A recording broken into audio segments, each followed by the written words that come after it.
అంతేనా? సరే, okay. Yes. కోనానే ఒక అద్భుతమైన writer, sir. Screen play writer. అవును ఎన్నో సూపర్ హిట్ ఇచ్చాడు.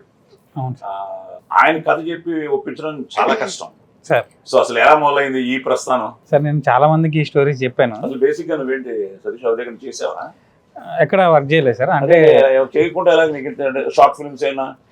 ఎప్పుడో అంటే 1-2 షార్ట్ ఫిల్మ్స్ ఎక్స్పీరియన్స్ ఉంది. టెలివిజన్లో కంటెంట్ రైటర్గా చేసేవాడిని. ఫస్ట్ నీకు ఊహ వచ్చిన తర్వాత చూసిన ఫస్ట్ తెలుగు సినిమా ఏంటి? రాజా ఆ? మన Venkatesh the Raja cinema. Raja. Ah. So అక్కడి నుంచి ఫిక్స్ అయిపోయి లవ్ స్టోరీ చేయాలని. లవ్ స్టోరీ అని కాదు సార్, కానీ సినిమా తీయాలని అయితే ఫిక్స్ అయ్యాను. Very good. ఎస్. సో అక్కడి నుంచి మొదలయ్యి అవును. ఆ ఇంట్లో సపోర్ట్ చేశారా? ఇంట్లో వాళ్ళు ఎక్కువ వెళ్ళేవాళ్ళు సార్ సినిమాకి, బలవంతంగా తీసుకెళ్ళే వాళ్ళు నన్ను. సో వాళ్ళ వల్లే నాకు ఇది వచ్చింది